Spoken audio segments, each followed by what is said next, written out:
जहां पर कार्बन ज्यादा वहां पर इलेक्ट्रॉन की भीड़ ज्यादा। तो इसका हिंड्रेंस इफेक्ट जो होता है, स्टेरिक हिंड्रेंस इफेक्ट, वो क्या होता है? कम होता है। तो यहां पर न्यूक्लियोफाइल आराम से अटैक कर सकता है। समझ में बात आ गई? यहां का स्टेरिक हिंड्रेंस इफेक्ट क्या है? कम है। तो न्यूक्लियोफाइल आराम से यहां पे ऊपर रिएक्शन कर सकता है। लेकिन यहां पर इलेक्ट्रॉन का हिंड्रेंस इफेक्ट क्या है? बहुत ज्यादा है।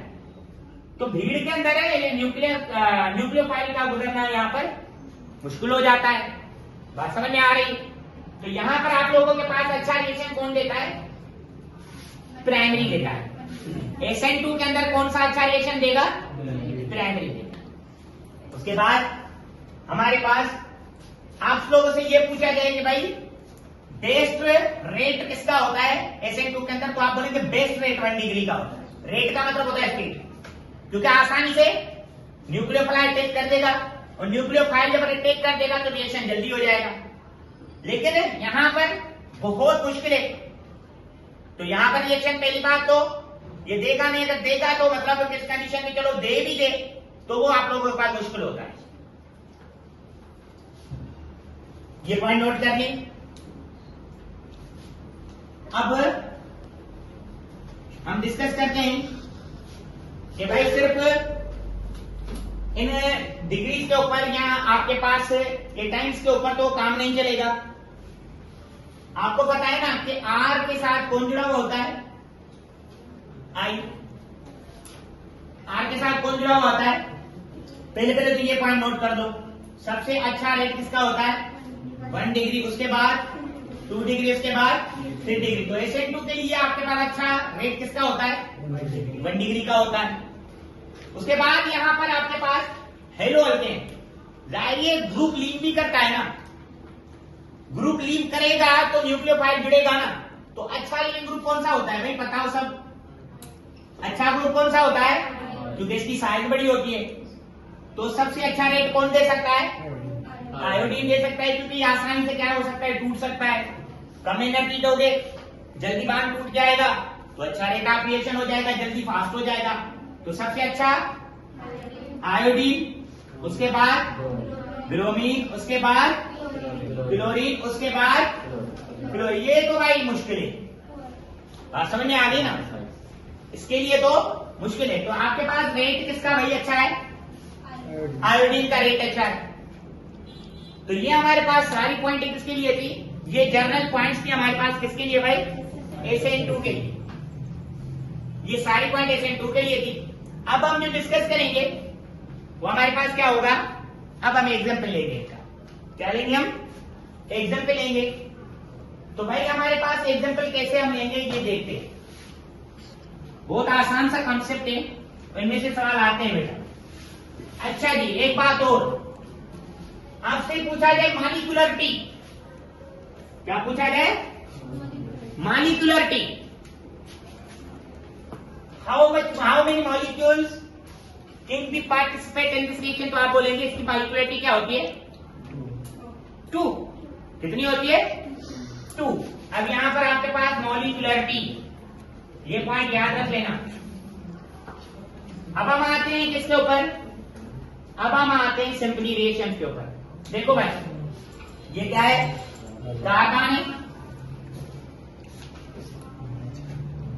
एम पॉइंट ये भी बता दूं बेटा आपको कि SN1 रिएक्शन के अंदर हमारे पास 2 टाइप के प्रोडक्ट मिल रहे थे। 50% क्या मिल रहा था? इन्वर्जन। और 50% क्या मिल रहा था? रिटेंशन। मतलब एक हो रहा था आपके पास बैक अटैक, एक हो रहा था आपके पास फ्रंट अटैक। कार्बोकेटाइन के ऊपर क्या हो रहा था? बैक अटैक हो रहा था, और दूसरा क्या हो रहा था? फ्रंट अटैक हो रहा था। कॉन्सेप्ट क्लियर है? फ्रंट अटैक और बैक अटैक हो रहा था। लेकिन यहां पर ओनली बैक अटैक होगा। यहां पर क्या होगा?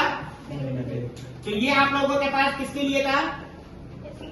SN1 के लिए। लेकिन इन दी SN2 बिल्कुल अपोजिट है। यहां पर आपके पास जो अटैक होगा किसके ऊपर होगा? बैक अटैक होगा ओनली। क्या होगा? बैक अटैक होगा। और हमेशा हमारे पास जो 100% जो प्रोडक्ट मिलेगी वो क्या मिलेगी? इन्वर्जन। क्या मिलेगी? इन्वर्जन मिलेगी। बात समझ में आ गई? तो याद रख लीजिएगा कि हमारे पास SN1 रिएक्शन के अंदर दो टाइप के प्रोडक्ट मिलते हैं, 50% इन्वर्जन, 50% रिटेंशन। एक होता है फ्रंट अटैक, एक होता है बैक अटैक। लेकिन SN2 के अंदर आपके पास क्या होगा, बैक अटैक होगा और 100% क्या मिलेगा, इन्वर्जन मिलेगा। बात समझ में आ गई? ये पॉइंट नोट डाउन कर लीजिए। अब आते हैं एग्जाम्पल के ऊपर। ये कार्बन है, इसके साथ कौन जुड़ा हुआ है, इसके साथ हेलोजन जुड़ा हुआ है। और आपको पता है कि कार्बन की वैलेंसी टोटल कितनी होती है, 4 होती है। ये टेट्रावेलेंट है। अब यहां पर आपने क्या करना है, सबसे पहले आपने न्यूक्लियोफाइल का अटैक करवाना है। किसका अटैक करवाना है, न्यूक्लियोफाइल का अटैक करवाना है। तो यहां पर आपके पास है न्यूक्लियोफाइल। अब न्यूक्लियोफाइल भाई कहां से आता है, डू यू नो?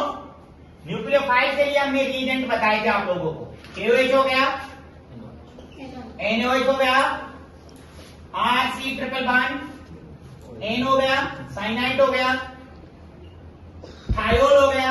यहां से आपके पास क्या आते हैं, न्यूक्लियोफाइल आते हैं, स्ट्रॉन्ग न्यूक्लियोफाइल आते हैं। तो ये न्यूक्लियोफाइल जो अटैक कहां पर करेगा, बेक पर अटैक करेगा। कहां पर अटैक करेगा, बेक पर अटैक करेगा। अब हमने यही बात डिस्कस की थी ना भाई कि हमारे पास यहां पर क्या नहीं होगा, कार्बोकेटाइन की फॉर्मेशन होगी। तो ये आपके पास बेक अटैक करेगा। अब बेक अटैक क्यों कर रहा है, आपको पता है? बेक अटैक इस वजह से कर रहा है क्योंकि अगर फ्रंट अटैक करेगा तो ऑलरेडी हमारे पास ये भी क्या है, न्यूक्लियोफाइल है, ये भी क्या है, न्यूक्लियोफाइल है। ये एक दूसरे को क्या करते, रिपल करते, तो हमें प्रोडक्ट जो हम चाह रहे हैं वो नहीं मिल पाता। तो इस वजह से बेक अटैक करेगा।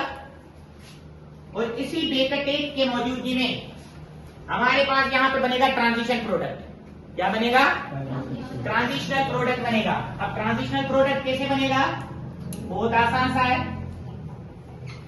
ये कार्बन है, यहां पर कौन है, X, और बेक पर अटैक किसने किया था, न्यूक्लियोफाइल ने।